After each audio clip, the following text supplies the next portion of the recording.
What's going on, guys? Today we're going to be talking about the three powerhouse cameras in the Sony lineup, which is going to be the Sony a7S III, the Sony a7 IV, and the Sony a7R V. I'm going to be telling you which is the best buy in 2024. First up, let's talk about the camera I don't recommend buying in 2024, which is the Sony a7S III.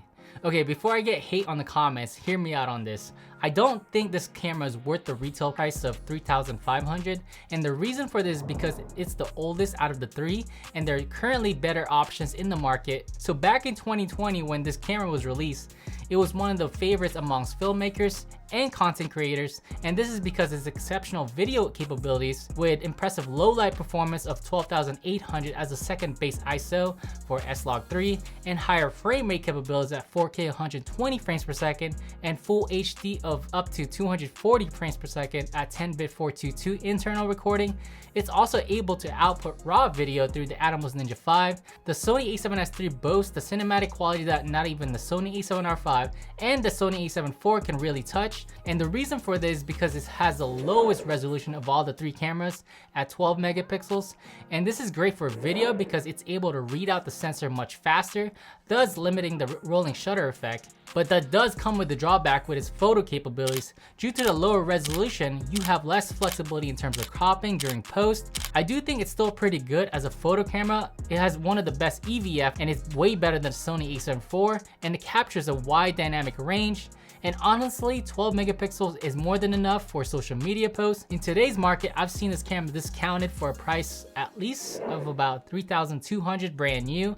And even then, I still think that that's a bit too much. I do think that the Sony FX3 and even the Sony ZV-E1 are better options currently. And the Sony FX3 with $400 more gives you a top handle for 2 XLR audios and Cine EI for log shooting mode and other professional video tools. Although you do lose the electronic viewfinder, and seems like the Sony does support the FX line with firmware updates more than the Sony a7 line. And if you can get past the overheating problems of the Sony ZV-E1, I think that camera is a better option for content creators and for casual shooting, and at almost half the cost of the Sony a7S III, unless you can find the Sony a7S III at $2,500 or less in good condition. I would pass this up and get the Sony FX3 or even the Sony ZV-E1. Alright, next in line is the super versatile Sony a7 IV, bridging the gap between stills and video. This hybrid camera is the jack of all trades but master of none. A substantial 33 megapixel sensor, advanced autofocus capabilities, and 10-bit 4K video recording make this a formidable choice for all photographers and videographers. Although the 4K frame rate caps out at 4K 60 with a 1.5 times crop, this camera gives you the sharpest video with a downsampled image of 7K at 4K 24 frames per second, and you are also able to go into APS-C mode to punch in and get more detail and reach out of your lens without losing any resolution on video.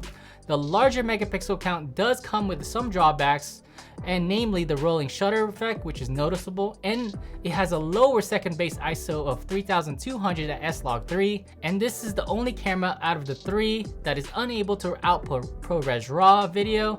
Also, the LCD and the EVF displays are the worst of all the three cameras. The Sony a7 IV does retail for about $2,500, and I've seen this camera go on sale as low as $1,600 on the used market since it's been a couple years since it's come out.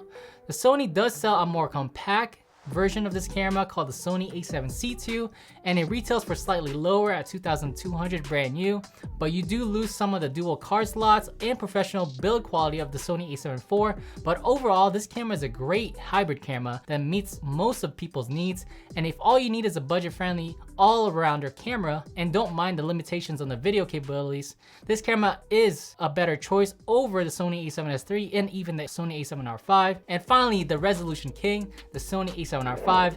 This camera is made for the most detail-oriented photographers. This boasts a staggering 61 megapixel full-frame sensor for detail-rich photography. If landscape, wildlife, or even detailed studio work is your game, the Sony a7R V can make any photographers happy. So the high resolution count does result in a significant sacrifice in low light performance being the worst out of all the three. In addition, this a7R V does have the latest AI processing unit, creating a more advanced autofocus and subject recognition.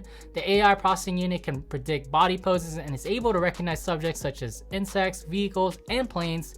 This has the best in-body stabilization with up to 8 stops, which is great for shooting lower shutter speeds and video stability.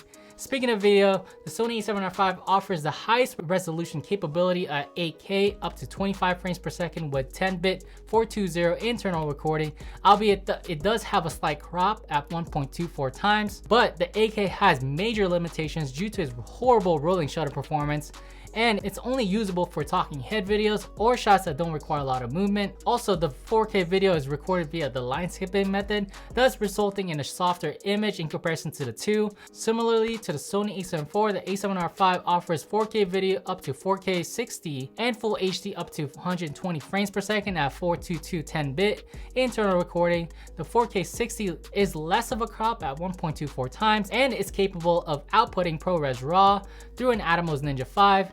It's also able to go into Super 35 or APS-C modes. Rolling shutter performance is also similar to the Sony a7IV. It is noticeable, but I think at 4K 24 it's pretty good. It has a video-based ISO of 800 and 2500 at S-Log3. So this camera does have the best LCD display with 3.2-inch 4-axis flip out and tilt screen at a 2.1 million dot resolution. The EVF is similar to the a7S III, which is really good. Sony does offer a more compact and cheaper version of this camera called the Sony a7CR, which retails for about $1,000 less at $2,800.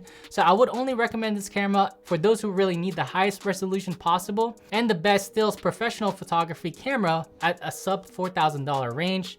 To sum it up, there's no one size fits all. So the best buy really does depend on what you're focused on and what your workflow is. Are you all about cinematic video? I would recommend the Sony FX3.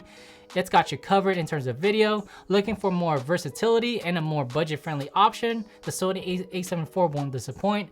Or do you crave the ultra high resolution count that the Sony a7R V offers? I would just choose the Sony a7R V.